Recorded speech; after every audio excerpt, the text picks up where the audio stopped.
Se eu parar de comer carne, eu vou ter falta de ferro? Vamos que eu vou te explicar um pouquinho sobre isso. Oi, meu nome é Thalita Argenti, eu sou nutricionista e eu atendo principalmente vegetarianos, veganos e quem tá em transição, né, do vegetarianismo e também para quem quer emagrecer. Tem um Instagram que chama NutriThalitaArgenti, que eu posto sempre várias diquinhas diariamente. Então, sobre emagrecimento, sobre a questão de vegetarianismo, veganismo e toda essa transição pro vegetarianismo. Então, voltando à questão do ferro, né? Vamos começar assim. Tem o ferro, a gente tem dois tipos de ferro. Então, o ferro M e o ferro não M. O ferro M, geralmente, ele tem nas carnes, não tem nos alimentos de origem vegetal.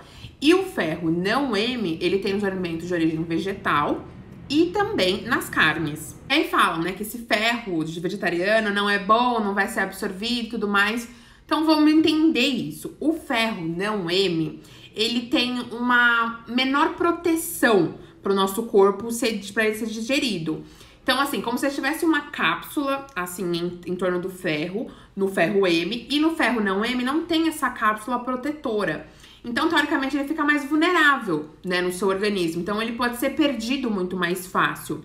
E aí que tá o truquezinho, tá? Que a gente faz no vegetarianismo. Você vai consumir esse ferro, né, enfim, os alimentos ricos em ferro não M, com vitamina C, junto, na mesma refeição. Não, por exemplo, lá no café da manhã e depois você consome no jantar. Não, tem que ser junto na mesma refeição. É como se a vitamina C, ela protegesse o ferro não M, para ele conseguir passar por todo o seu corpo até chegar onde ele precisa ser absorvido e não se tornar tão vulnerável assim.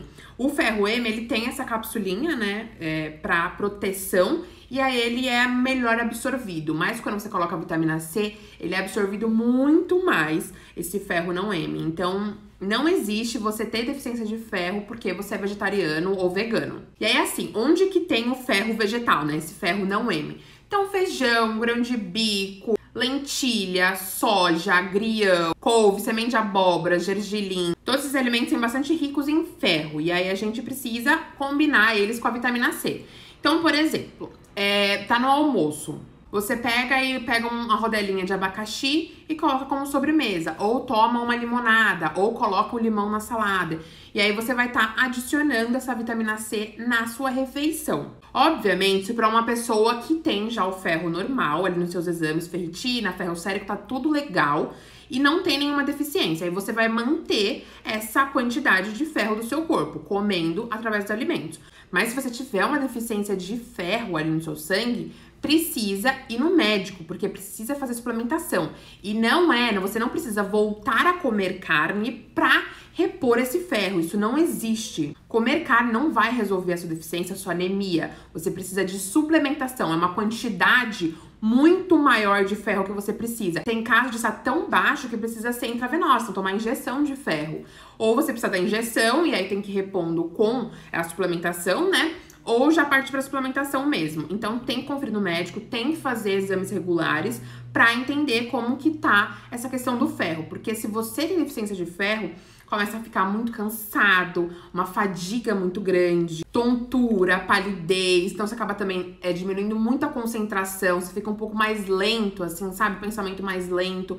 Então isso pode ser algum sintoma de realmente deficiência de ferro. E o ferro, ele é muito importante porque ele faz o transporte de oxigênio no nosso sangue, ele também ajuda na imunidade, faz sinalização celular, respiração de mitocôndrias. Então tem diversas funções no nosso corpo que a gente precisa do ferro. E se ele tá em deficiência, todas as funções ficam prejudicadas. Aí você acaba tendo todos esses sinais. Então essa tontura, cansaço, falta de concentração, essa lentidão, né? Então, por isso que é muito importante sempre ficar de olho nos exames, fazer exames regulares para entender como que tá a sua ferritina, seu ferro sérico, referências de ferro no seu exame. E uma coisa muito importante também para aumentar a absorção de ferro é fazer o remolho das leguminosas. Então, feijão, grão de bico, lentilha, soja. Então, tudo isso é muito importante fazer o remolho. O que é o remolho? Você vai colocar esses grãos na água, deixar ali por um tempo, pelo menos umas 12 horas, tá? E você vai ver que vai soltar algumas espuminhas em cima, são fatores antinutricionais. O que são esses fatores antinutricionais? São algumas substâncias que atrapalham na absorção de nutrientes. Então, por exemplo, o feijão, ele tem o fitato, que é esse fator antinutricional. E ele atrapalha muito na absorção do ferro. Então, quando você coloca de molho, faz esse remoulho das leguminosas, você vai tirando esses fatores antinutricionais e pra você cozinhar, enfim, comer, isso melhora e aí sua absorção melhora, não vai ficar tão prejudicada. De novo, deficiência de ferro não se resolve voltando a comer carne. Você precisa fazer suplementação, seja ela tomar injeção de ferro ou suplementação via oral. Então precisa sempre estar ligadinho nos exames e ver se precisa de suplementação ou não, que nem a B12 que eu já falei aqui também. Então, sempre fazer exame e ficar bem atento aos seus sintomas. Então, tô sentindo uma coisa muito diferente, tô muito lento, tô com a concentração ruim. Vê o que é, vai investigar. É importante a gente sempre ficar ligado nessas coisas, porque é muito importante. E é isso, espero que vocês tenham gostado do vídeo. Se vocês tiverem alguma dúvida sobre o que eu falei aqui, ou sobre alguma outra dúvida sobre ferro, né, algum outro nutriente, pode colocar aqui nos comentários, que eu vou adorar responder sua pergunta. E aqui embaixo na descrição eu sempre deixo um link pra você falar comigo no WhatsApp também. E aí você pode me perguntar sobre a consulta, sobre essas questões também de organizar alimentação vegetariana, transição. E aí a gente vai conversando pra regular esses nutrientes que precisam ser regulados na alimentação vegetariana. Também alinhar a alimentação. Deem um like no vídeo, compartilhem com alguém que precisa saber sobre isso. E se inscrevam no canal pra receberem os próximos vídeos. E até!